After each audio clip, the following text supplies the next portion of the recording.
የቤት ባለቤት ይሉሻል። የምር የምመት እንድታመኝ ደግሞ ያሳይሻለሁ ብዙ ነገሮች።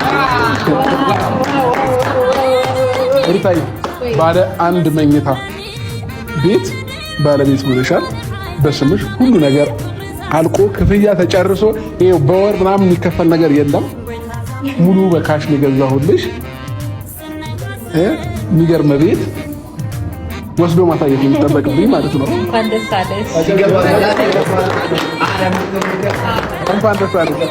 ኬኩን ቆረሽና እነግርሻለሁ እንዴት እንደገዛሁልሽ ማለት ነው። ይሄን የመሰለ ልዑል አምታለን ያንስብሻል። እሺ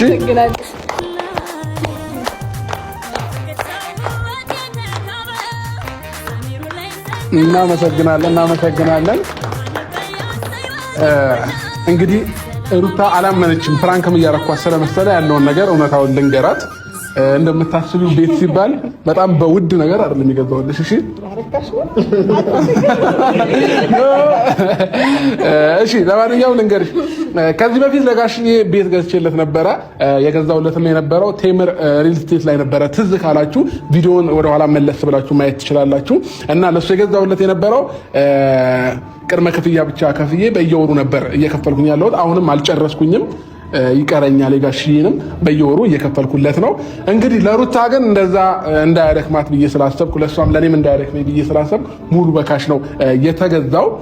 የ8.5 ሚሊዮን ብር ቤት